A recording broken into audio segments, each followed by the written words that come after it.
ಎಲ್ರಿಗೂ ನಮಸ್ಕಾರ. ಆರೋಗ್ಯಕರವಾದ ಅಷ್ಟೇ ಒಂದು ರುಚಿಕರವಾದ ಪಲ್ಯ ಇದು. ತುಂಬ ಚೆನ್ನಾಗಿರ್ತದೆ ನೋಡಿ. ಎಲ್ಲರ ಮನೆಯಲ್ಲಿ ಈ ಒಂದು ಸಮಯದಲ್ಲಿ ಇರುವಂಥ ಹಲಸಿನ ಹಣ್ಣಿನ ಬೀಜಕ್ಕೆ ಬೀನ್ಸ್ ಹಾಕಿ ಮಾಡಿರುವಂಥ ಪಲ್ಯ ದೋಸೆ ಚಪಾತಿಗೆ ತುಂಬ ಸೂಪರ್ ಆಗಿರ್ತದೆ ನೋಡಿ. ನಾನಿಲ್ಲಿ ಬೀನ್ಸ್ ಮತ್ತು ಹಲಸಿನ ಹಣ್ಣಿನ ಬೀಜವನ್ನು ತಗೊಂಡಿದ್ದೇನೆ. ಈಗ ಇದಕ್ಕೆ ಮಸಾಲೆ ರೆಡಿ ಮಾಡಿಕೊಳ್ಳುವ. ಇಲ್ಲಿ ನಾನು ಕೊಬ್ಬರಿ ಎಣ್ಣೆ ಹಾಕ್ಕೊಳ್ತಾ ಇದ್ದೇನೆ. ಕೊಬ್ಬರಿ ಎಣ್ಣೆ ಬಿಸಿ ಆಗಬೇಕು. ಇದು ಬಿಸಿ ಆಗಿದ ತಕ್ಷಣ ಈಗ ನಾನು 1.5 ಸ್ಪೂನು ಉದ್ದಿನಬೇಳೆ ಹಾಕ್ಕೊಳ್ತಾ ಇದ್ದೇನೆ. ಇದನ್ನು ಸ್ವಲ್ಪ ನಾವು ಈ ರೀತಿ ಫ್ರೈ ಮಾಡಿಕೊಳ್ಬೇಕು.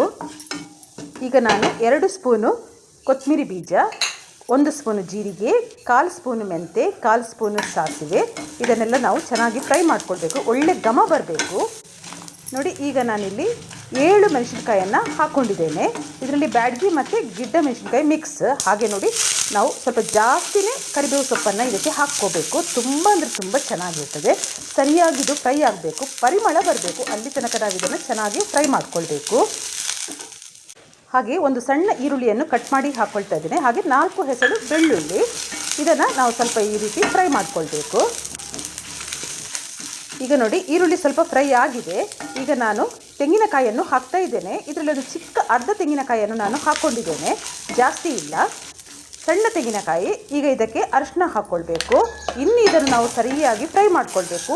ತೆಂಗಿನಕಾಯಿಯ ಪರಿಮಳ ಬರಬೇಕು, ಅಲ್ಲಿ ತನಕ ಚೆಂದ ಮಾಡಿ ನಾವು ಇದನ್ನು ಫ್ರೈ ಮಾಡಿಕೊಳ್ಬೇಕು.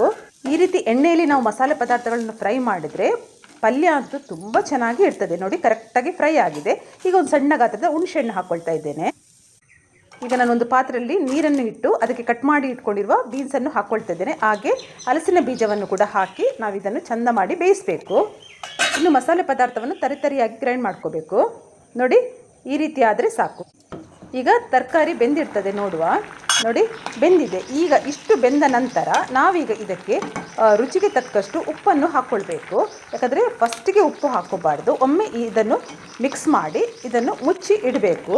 ಇನ್ನು ಸ್ವಲ್ಪ ಹೊತ್ತಿದು ಬೇಯಬೇಕು ನೋಡುವ. ಈಗ ನೋಡಿ, ಉಪ್ಪೆಲ್ಲ ಎಳ್ಕೊಂಡು ಇದು ಚೆನ್ನಾಗಿ ಬೆಂದಿದೆ. ಒಮ್ಮೆ ಇದನ್ನು ಈ ರೀತಿ ಮಿಕ್ಸ್ ಮಾಡಿ ಈಗ ನಾವು ಗ್ರೈಂಡ್ ಮಾಡಿ ಇಟ್ಕೊಂಡಿದ್ದೇವೆಲ್ಲ ಆ ಮಸಾಲೆ ಇದಕ್ಕೆ ಹಾಕಿ ಸರಿಯಾಗಿ ಮಿಕ್ಸ್ ಮಾಡಿಕೊಳ್ಬೇಕು ನೋಡಿ. ಈ ರೀತಿ ಪುಡಿ ಪುಡಿಯಾಗಿ ಇರಬೇಕು. ಆಗಲೇ ಈ ಒಂದು ಪಲ್ಯಕ್ಕೆ ರುಚಿ ತುಂಬ ಚೆನ್ನಾಗಿ ಇರ್ತದೆ. ಸರಿಯಾಗಿ ಇದನ್ನು ನಾವು ಮಿಕ್ಸ್ ಮಾಡಿಕೊಳ್ಬೇಕು.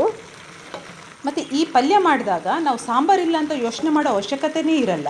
ಬಿಸಿ ಬಿಸಿ ಗಂಜಿ ಇದ್ದರೆ ಸಾಕು, ತುಂಬ ಚೆನ್ನಾಗಿರ್ತದೆ. ಮತ್ತು ಚಪಾತಿ, ಪೂರಿ, ದೋಸೆಗೆ ಸೂಪರ್ ಕಾಂಬಿನೇಷನ್ ಇದು. ತುಂಬ ಅಂದರೆ ತುಂಬ ಚೆನ್ನಾಗಿರ್ತದೆ. ಹಾಗೇ ತಿನ್ಕೋಬೋದು, ಅಷ್ಟೊಂದು ರುಚಿಯಾದ ಪಲ್ಯ ಇದು. ಇದು ಚೆನ್ನಾಗಿ ಬೇಯಬೇಕು. ಬನ್ನಿ ಈಗ ನೋಡುವ, ನಮ್ಮ ಪಲ್ಯ ರೆಡಿ ಆಗಿದೆ ನೋಡಿ. ಇದು ಬೀನ್ಸ್ ಮತ್ತು ಹಲಸಿನ ಹಣ್ಣಿನ ಬೀಜದ್ದು ಸುಕ್ಕ. ನಾವು ಮಂಗಳೂರಲ್ಲಿ ಇದಕ್ಕೆ ಸುಕ್ಕ ಅಂತ ಹೇಳ್ತೇವೆ. ರುಚಿಯಾದ ಒಂದು ಪಲ್ಯ ಇದು. ಬಿಸಿ ಬಿಸಿ ಗಂಜಿ ಜೊತೆ ಹೊಟ್ಟೆ ತುಂಬ ಊಟ ಅಂತೂ ಗ್ಯಾರಂಟಿ.